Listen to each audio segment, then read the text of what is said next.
Listen to this. Walsall-born exotic dancer Marjorie Knowles pleaded not guilty to stabbing her living lover, Thomas Toolan, 134 times. How many?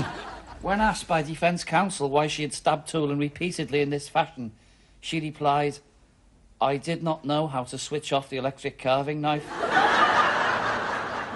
Speaking from the witness box, the heavily bandaged Mr. Toolan said, "I still love her. It was just a tiff."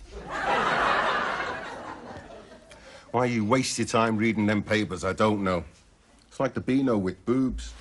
It's human life, isn't it, as we know it? I mean, when's the last time you read us a funny bit out the business news? Go on, read us a good bit. All right. Daniel K. Persick, boss of Global Corporation's troubled PCB division, expressed cautious optimism after yesterday's rights issue. The bottom line, he said, is that we are now in the right ballpark with trading margins creating a window of opportunity in market penetration terms. It's a hoot. What does it mean? Say what you like about the news of the world, at least it's in English.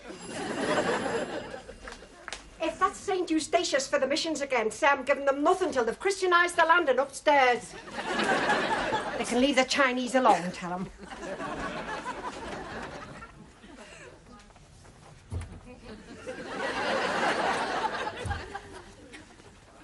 Cyril, we're in trouble. We're in trouble. He's found out where we live. Who?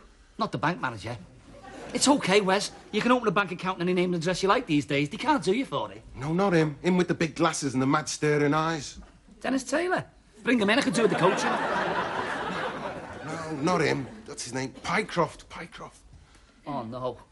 No, what have I done to deserve this? You sold him the imp. I was dead straight with him. I said it was definitely sold as seen. If he's got a case against anybody, it's his optician. Ignore him. Ignore him. How did he find out where we live? There's been a breach of security, a leak. Honest, you should have seen the money he paid me with. He must have been keeping it in an old sock.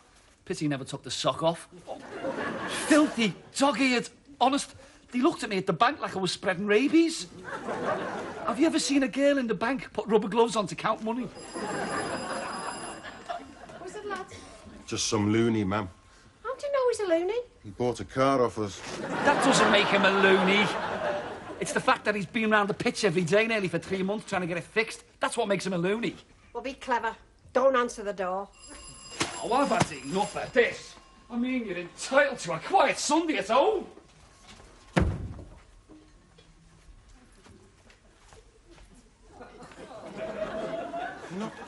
You're not scared of him, are you, Cyril? No! I got this tip off a man from the gas board. Works at the customer relations department. Takes me back to the first house me and Cyril's dad had in Delilah Street. It's not there now. The rent man there was very persistent. The times I've had pins and needles were crouching down behind the settee because he'd come around and look in. Of course, if we hadn't gone mad and had the 3-piece on the Never Never, we could have paid the rent. But then, we wouldn't have had the settee to hide behind when we didn't. It's like your dad used to say, swings and roundabouts, Sally, swings and roundabouts. Hey, Cyril, listen to this. Admitting the charges, Foster, 34, a former airline pilot, said he had been desperate for money to pay for a sex change operation. Why are half the nutters you read about former airline pilots? Norman Tebbit. He's a former airline pilot. Wouldn't fancy flying with him. 30,000 feet and he'd be laying half the passengers off on the grounds of economy. Will you talk to me, Wes? Oh, it doesn't matter. See if he's still there. We want to get down to Boozer. Oh, that's the trouble with living on the 11th floor. You can't skip out the window so easily. I think he's gone, Wes. Mr. McGregor, it will come as no great surprise to you that I am here concerning the imp. Hey, Wes, come and take a shufty at this, will you? He's camped out here, got a little stool and everything. What do you think this is, Chief? Harrod Sale or what? You don't happen to be a former airline pilot, do you, Mr. Piper?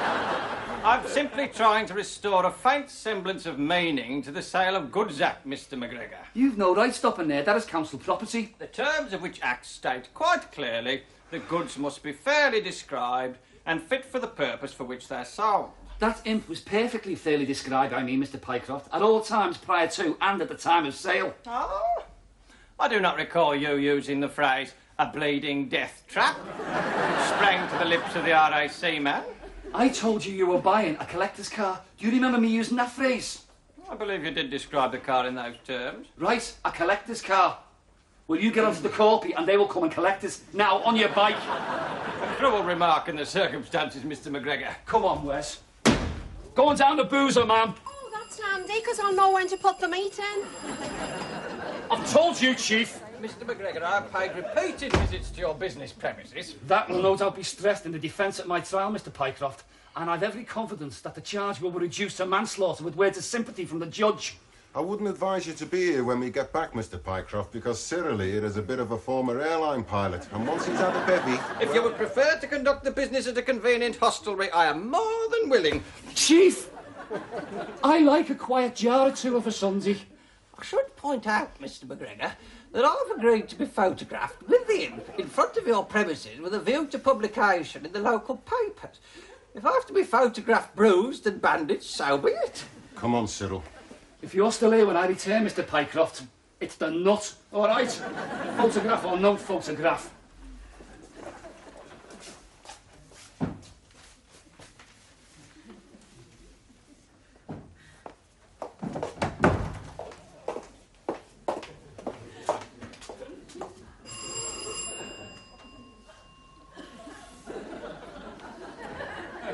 Hello? If you're looking for the McGregor brothers, they're regaling themselves of alcoholic refreshment at a public house. Surprise, surprise. You're acquainted with them, are you? Acquainted? I'm engaged to one of them. Ah, I thought perhaps you were somebody else who'd been conned. Well, yeah, it adds up to much the same thing. Hello, Gladys. You all right there? If there's anything you want, just ring.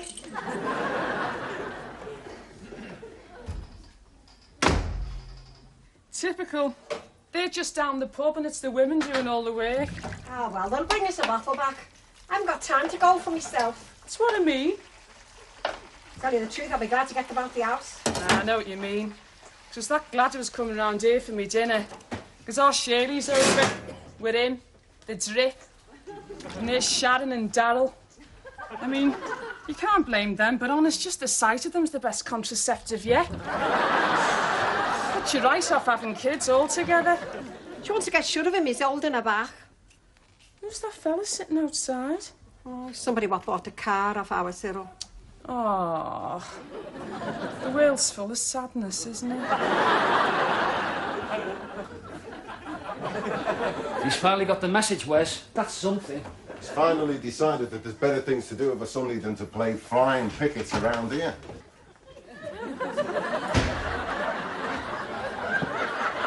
Ma'am! You couldn't leave him sitting out there all day with nothing inside him. I don't care what he's done.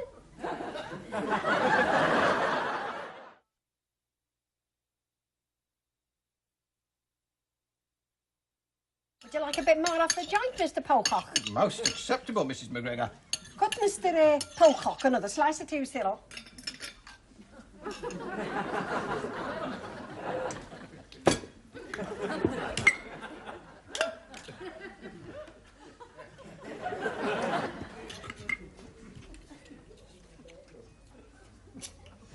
That enough for you, Mr. Pycroft? I could manage just a bit off the outside, if you would. Sure you wouldn't like the bone and all, Mr. Pycroft? Yeah, go on, get that down, yeah. I'd be very glad to take it home for my dog. You don't keep a dog? Well, we can't afford to, really, with all the entertaining that we have to do. I wouldn't know what to do without my little dog. What kind of dog you got? A terrier, Mrs. McGregor. Well, a terrier cross. Aren't they them little beggars that get their teeth into your ankles and won't let go? Oh, they're admirably dogged little creatures. Well, I've always had terriers, I don't know why. I do. Interesting, really. The name comes from the French word meaning earth, you know. Terre. That means earth, you see. Is that right? Yes, because they follow their prey, you see. Be it a badger, say, or a fox, or a rabbit, as it might be. It'll pursue them. It won't leave off. It will pursue them right down into their burrow, or earth, where they live. Who's looking after your dog now? It's more a question of him looking after his mother, really, because when he's there, there's no one who'll come near. That dog probably reminds her of somebody, Mr. Pycroft. Be a great consolation to your mum, that dog, if, say, you were suddenly struck down. God forbid. I can see what Wes means. I mean, say he was to be suddenly and shockingly disembowelled. Not when he's eating, Cyril. Especially when he's eaten. Like by a demented trader with, for the sake of argument, a carving knife. Or imagine, say, if you just accidentally choked on a piece of lamb. That dog would be such a consolation to your mum. It could be weeks before she'd noticed you'd gone. I thought there was supposed to be a truce over dinner. It's a most savoury piece of lamb, Mrs. McGregor, and dispatched with no little relish. Welsh, that'll be, not New Zealand. I only work in that calf, Mr. Pycroft. I don't know where they get the meat from. What's for afters, ma'am? Shut it. Thought there was peaches. Oh, don't show us up. One tin won't go round 5. Well, it doesn't have to then, does it? You're not married then, Mr. Pycroft? Alas, no, I've not enjoyed that felicity. Well, you keep chucking the after-eights at her, Mr. Pycroft. She'll come round. An educated man like you, knowing all that French and everything, and there's no one. No one of the race of Eve to light my path or lighten my burden, no. There was, of course. Once, long ago, but it's best not spoken of. It was the brief idyll of a summer season, Miss Pike. And ever since then, this heart of mine has been nothing but a shrine. Give a lovely wavy words, Mr. Pycroft. We used to roam abroad among the beauties of nature and look enraptured upon the teeming life of wood and stream and pond. But still, that was all a long time ago, and she was way above me in all sorts of ways, and very clever with it. And the following year, they moved her up out of Miss Tichborne's class altogether. This was at school. Tuttle Street, C of E. He's a loony. That is devotion. I think that is very moving, Mr. Pycroft. There was a lad was soft on me at school. Brought me a tadpole in a jar. But he was only in the infant and I didn't like to tell him when it died. He's famous now. Who's that? Him on the telly. Attenborough does the animals. He's not from round here, is he? Coleman Street. His family had the wet fish shop. I think that's where he got the interest. You see, to you and me, it's just a bit of halibut lying there on the slab looking up at you. But to him, it was the wonders of the deep. He used to bring things to school to show, fascinating things. But nobody likes sitting next to him just the same. Some people really take to nature, don't they? It is a love that abides, Miss Pike. All the same, Mr. Pycroft, I think you've got to come to terms with the past. You've got to put it behind you and go on to find happiness now and in the future. The same is true of your impulsive, impetuous infatuation with the Hillman imp, Mr. P. You see, in the first flush, it seemed to promise so much, didn't it? Speed, thrills, prestige, status. I expected it to go from A to B. Well, there you are, you see. The impossible dream. But that dream has faded. It did not fade, Mr. McGregor. It fell to bits in Smithdown Road, which is very close to A and nowhere near B. Stick it in the garage, Mr. Pycroft, and turn that garage into a shrine. Or if you like, stick it somewhere else and turn that into a shrine. As we do appear to be discussing the imp, I've kept a complete record, and also quite a few of the bits and pieces. Ah, sorry, Mr. P, but by removing those windscreen wipers yourself, being an unqualified person, in law, you have invalidated any warranty. I did not remove them, Mr. McGregor. They blew off the first time it rained. I was being towed home at the time by the RAC man. He, being unaware of my predicament, continued some considerable distance before I was able to attract his attention. You should have blown the horn. My first instinct, Mr. McGregor. I also tried to flash the lights, but they don't work either. At least, not in the rain. And certainly not after being subjected to a forceful impact with the back of an RAC van stopping at traffic lights. I had to go some considerable distance back to get these, at some risk because of the traffic. Well, didn't the RAC man help you? He had become hysterical. Correspondence relating to the vehicle in its various attempts to pass the MOT. A summons for driving a three-wheeled vehicle on the motorway. Oh, what? No, I won't ask. Hey, it's from the RAC, this one, Cyril. They say they've expelled him and they're going to pass on his name and details onto the AA. Oh, that's where my brown shoes are. I must remember to collect them. Oh, And that's a photograph of Sammy on the beach. There's no one on the beach, Mr. Pycroft. No, Sammy's the terrier. There's no dog either. Well, as I say, they do burrow. I was a bit slow setting the aperture. His tail's there. The love of your life you haven't seen since juniors. And a picture of your dog that hasn't got a dog in it. That must be a very lonely life for you, Mr. Pycroft. Somewhere there's an engineer's report on it. What's this, Mr. Pycroft? Is it poetry? Oh, no, it's not poetry, Oh, it really. is poetry. Did you write it? Well, yes. But could I please, you'd only laugh, Oh, please. nobody round here would laugh at it, Mr. Pycroft.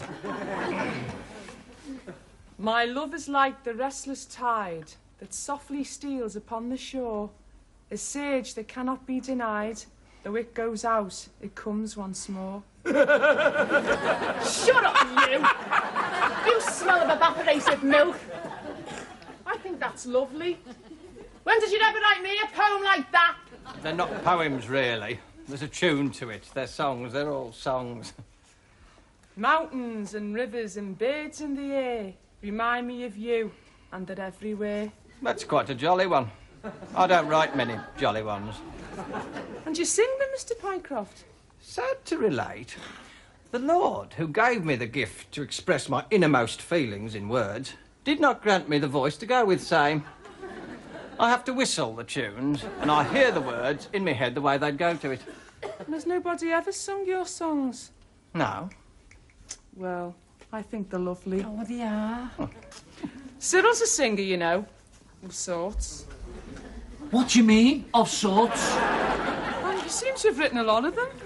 Sometimes they just well up in me, Miss Pike. At certain times of the year, in particular. Frog spawn time, for instance. They just gush out. You mean to say nobody's ever sung one of these wonderful songs of yours, Mr. P? Never. I bet you'd be dead chuffed if they did, though. Say, by a professional singer on the stage, like. I don't entertain such dreams, Mr. McGregor. If I could just get the imp on the road. Look, Cyril, we got to get shut of him, right? You do it. I'll help you bury the body. We can do better than that. Well, rather, you can. I would, but I go funny at the sight of blood. Look, that man would be dead made up if you was to sing one of his songs in your act. What?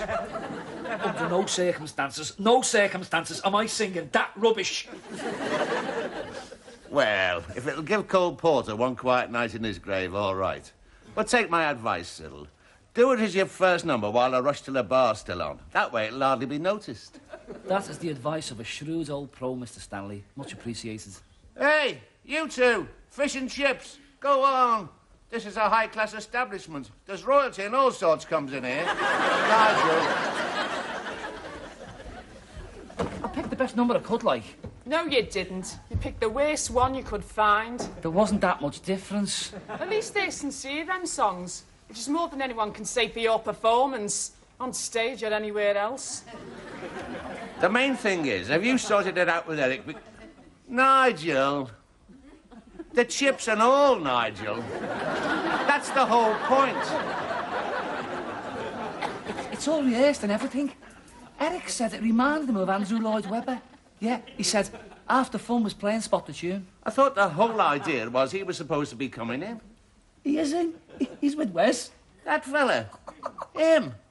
He's a songwriter. No, he's a purchasing clerk at the waterboard. Your moment has come, Mr. Pycroft. Fulfilment is hovering in the wings of time. Thought I wasn't going to get here at all. The chain come right off the sprocket on my way home, and getting the oil off your trousers is the devil's own job. That's really why I bought the imp, you see. Your Royal Highnesses, ladies and gentlemen, sophisticates of Merseyside, and especially a big hello to Brenda and the girls from the Paintworks who are believing in tonight getting a legless before the big day. It's a special privilege to be in front of you tonight, ladies and gentlemen, because, as you know, Liverpool has given birth to many, many great songwriters and tunesmiths. And I'd like you to add to that roll call the name of Humphrey Pycroft. Take a bow, Hum!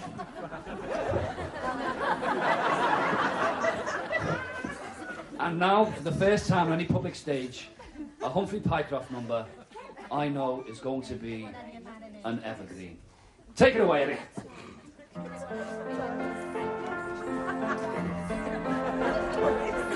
I've never been to Switzerland, though I'm told it's very nice. I've been to Spain, but it's a land I wouldn't go to twice. They say that there are lots of things to make you fly abroad, but a lover's heart has other wings, and on them I have soared. I ask, what is the Matterhorn? Just a mountain with a well-known name. Every rising sun will scatter morn, ink light on other mountains, much the same. Love is taller than... What was that? Potato, I think. And deeper than the valleys in between. They've started that pie throwing again. It only happens when you get the upper classes in, Glenys. And I'm never sure whether it's a comment more on Sybil's singing or the quality of the pie. Do you want Nigel to go in? No, so it's a bit more work for the cleaners. And we've got an awful lot of pies to shift, Glenys. Just a mountain. Do a medley, Sybil! Do a medley! Every rising sun. I was surprised, really, how well that song went out. Admittedly, there was a boisterous element in the audience, which you guessed. I felt sorry for Pycroft. I mean, he was practically in tears. Why? Well, apart from the gravy that got down his neck, and it's really hot coming out of them microwaves, I felt the whole experience was a bit of a letdown for him, not quite what he'd expected, you know. I didn't let him down. I give that song the works. I'm not saying... If that's what you mean, just spit it out, because... That's unbelievable. We had a deal, Mr. Pycroft. I kept my end of the bargain. I expect you to keep yours. Not complaining, Mr. McGregor. It's just that I've got no room for it in the garage. And I do feel that its spiritual home is here. You can have it back. And I entirely waive the matter of the £85 that I paid for it. I don't need the money.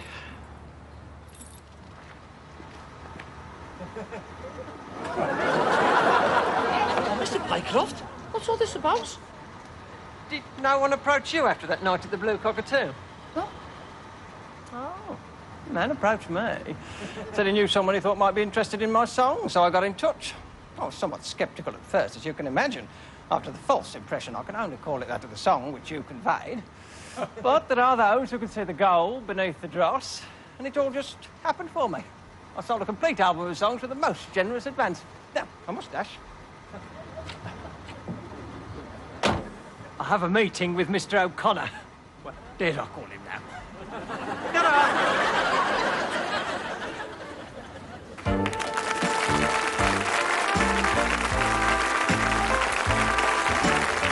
The Leonard Rossiter comedy classic coming up for you on London Live. Stay right there for Rising Down.